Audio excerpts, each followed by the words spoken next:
Hi, boys and girls. Mrs. Disidore here. Today is Thursday, May 28th, and I am here to do our reading of Junie B. Jones and the Stupid Smelly Bus.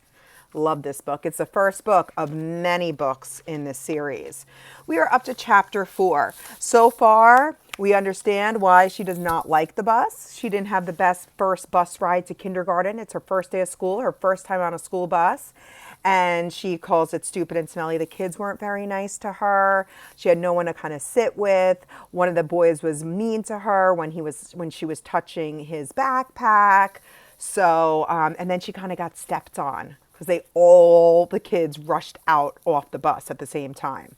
So we are now off the bus and we're in chapter 4, and that is called Me and Lucille and Some Other Kids. Remember, we predicted those are probably the kids in our kindergarten class. Some of the other bus kids turned out to be in my class too. One of them was that Jim I hate. Mrs. made us line up. Then we followed her to our room. Its name is room 9. There were other kids waiting by the door. When Mrs. unlocked it, everyone squeezed in all at once. That Jim stepped on my shoe. He made a scratch mark on my shiny toe. The kind of scratch that licking won't even fix. Hey, watch it, you dumb Jim, I hollered at him. Mrs. bent down next to me.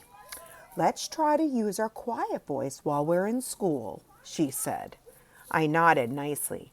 I hate that Jim, I said in my quiet voice. After that, Mrs. clapped her hands together very loud. I want everyone to find a chair and sit down as fast as you can, she said. That's when I ran to the table with the red chair. Only guess what? There was already someone sitting there, a girl with little red fingernails. And so I tapped on her and said, I would like to sit there, I think. No, she said. I am. Yeah, only I already picked that chair out, I told her. Ask my mother if you don't believe me. But the girl just shook her head no. And then Mrs. clapped her loud hands again and said, please find a seat. And so then I had to quick sit down in a stupid yellow chair, the same stupid color as the stupid yellow bus. After that, Mrs. walked to a big closet in the back of the room. It's called the supply closet. She got out boxes of new pointy crayons and some white circles. Then she passed them out, and we had to print our names on the circles and pin them to our fronts. It was our first work. If you need help spelling your name, raise your hand, said Mrs. I raised my hand. I don't need help, I told her. Grandma Miller says I print beautifully. I used red, but then a mistake happened.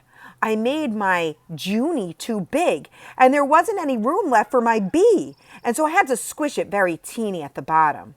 I hate this stupid dumb circle, I hollered. Mrs. made the shh sound and gave me a new one. Thank you, I said nicely. Grandma Miller says I print beautifully. The girl with the little red fingernails was faster than me. She showed me her circle and pointed to her letters. Lucille. That spells Lucille, she said. And here's an illustration. There's Junie working on her name. And there's Lucille. She had the pretty nails. She took her seat. And she's kind of showing off her work, don't you think? She's bragging a little bit. I like that name of Lucille, I said. 'Cause guess why? Seals are my favorite animal. That's why. Then Mrs. passed our drawing paper, and we drew pictures of our family. Mrs. put a happy face sticker on mine. It was very good, except I made my father too tiny, and my mother's hair looked like sticks. After that, Mrs. took our class on a walk around the school. Everyone had to find a buddy to walk with. My buddy was Lucille. We held hands. The boy I can beat up was right in front of us. His buddy was that Jim. That Jim I hate. The first place we walked to is called the Media Center. My mother calls it a library.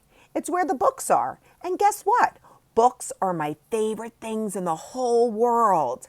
Hey, there's a jillion of them in here, I hollered, feeling very excited.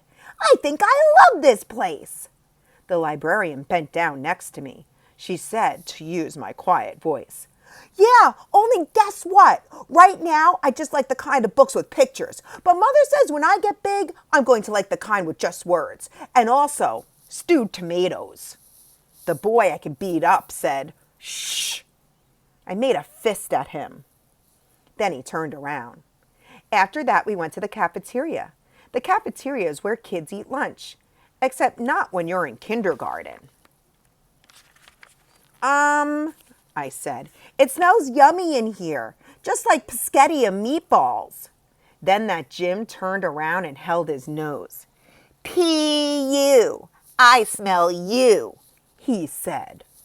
Lucille laughed very hard, and so I stopped holding her hand. The next place we went to was the nurse's office. It's very cute in that place. There are 2 little beds where you could get to lay down, and 2 little blankets. Our nurse doesn't look like a nurse. She doesn't wear white clothes and white shoes. Our nurse is just a regular color. Lucille raised her hand. My brother said that last year he came here and you let him take off his shoes and he got a drink of water in just his socks. That Jim turned around again. P.U. I smell your feet, he said to Lucille. This time Lucille stuck out her tongue at him. After that, we held hands again. Okay, so that's the end of chapter 4. So I made a wrong prediction. I predicted that she wasn't going to like Lucille. But they actually kind of do like each other. They were holding hands. It seems like it's Junie B's first friend. So it sounded like also they were walking through the school and getting to know where the cafeteria is, getting to know where the nurse's office is, and the library. They actually call the library the media center. So we'll see what else happens tomorrow. Tomorrow's chapter is called The Principal. So I'm making a prediction that they meet the principal. I wonder if the principal will be nice or mean. I'll hope to see you guys here tomorrow. Have a wonderful rest of your afternoon. Bye.